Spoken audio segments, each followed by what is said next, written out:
सिंध में तरक़ियाती मनसूबा मंजमंद थींदा, पर वफ़ाक़ ही रक़म किथे ख़र्च करणु चाहे थो।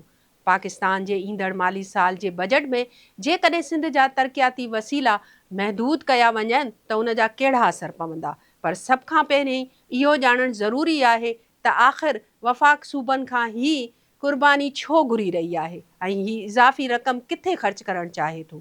मां आहियां फ़हमीदा रियाज़ ऐं तव्हां ॾिसी रहिया आहियो WTN न्यूज़। नाज़रीन, वफ़ाक़ी हुकूमत सूबनि सां अहिड़ो माली इंतज़ाम करणु चाहे थी जंहिं तहत सूबा पंहिंजी तरक़ियाती ख़र्चनि में घटिताई कनि या उन्हनि खे मौजूदा सतह ते मंजमंद रखनि, जीअं वफ़ाक़ खे इज़ाफ़ी माली गुंजाइश हासिल थी सघे।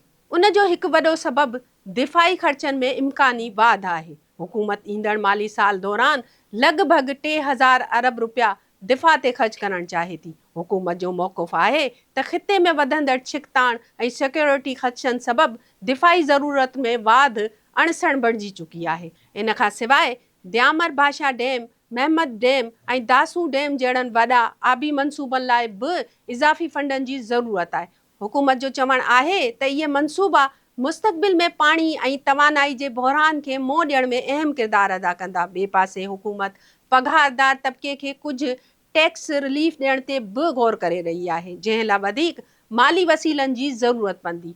शुरूआती तौर ते इहा तजवीज़ गौर हेठि हुई त क़ौमी मालियाती कमीशन यानी NFC अवार्ड तहत सूबनि खे मिलंदड़ हिसे में तब्दीली आंदी वञे, पर हिन तजवीज़ ते सियासी ऐं आइनी एतिराज़ साम्हूं आया, तंहिं करे इहो रस्तो छॾे ॾिनो वियो।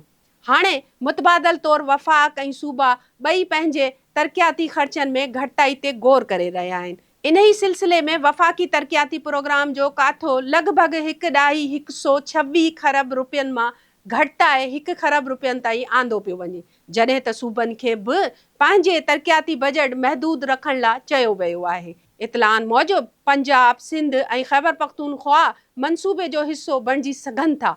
पंजाब ईंदड़ साल लॻभॻि 1.45 खरब रुपयनि जी तरक़ियाती मनसूबे जो मनसूबो तयारु कयो हो, पर हाणे उन में 150 अरब रुपयनि खां वधीक घटिताई जो इम्कान आहे। सिंध 816 अरब रुपयनि जी तरक़ियाती बजट तजवीज़ कई हुई, जेका गुज़िरियल साल जे मुक़ाबले में अॻे ई घटि हो, पर हाणे उन में वधीक घटिताई जो इम्कान आहे। ख़ैबर पख्तूनख्वा 264 अरब रुपया ख़र्च करण जो मनसूबो ठाहियो हो, पर इम्कान आहे त तरक़ियाती ख़र्चनि खे मौजूद सतह ते ई फ्रीज़ कयो वेंदो। सवाल इहो आहे त सिंध ते इन जा कहिड़ा असर पवंदा। तरक़ियाती बजट ई उहे फंड हूंदा आहिनि जिन सां रोड, पुल, इस्पताल, स्कूल, ड्रेनेज मनसूबा, पाणी जी फ़राहमी जूं स्कीमूं ऐं ॿियूं अवामी सहूलतूं मुकमल कयूं वेंदियूं आहिनि।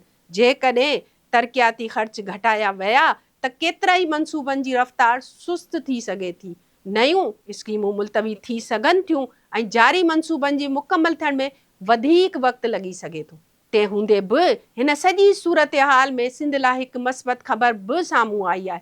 वफ़ाक़ी हुकूमत ऐं पीपल्स पार्टी जे विच में थियल ॻाल्हियुनि जे नतीजे में सखर ऐं हैदराबाद मोटरवे लाइ वफ़ाक़ी फंड में निमाया वाध ते इतफ़ाक़ थियो आहे। रिपोर्ट मूजिबि हिन मनसूबे लाइ लॻभॻि 20 अरब रुपया मख़्तिस करण जी ॻाल्हि थी हुई, पर हाणे उहा रक़म वधाए लॻभॻि 70 अरब ताईं तजवीज़ ॾिनी वई आहे।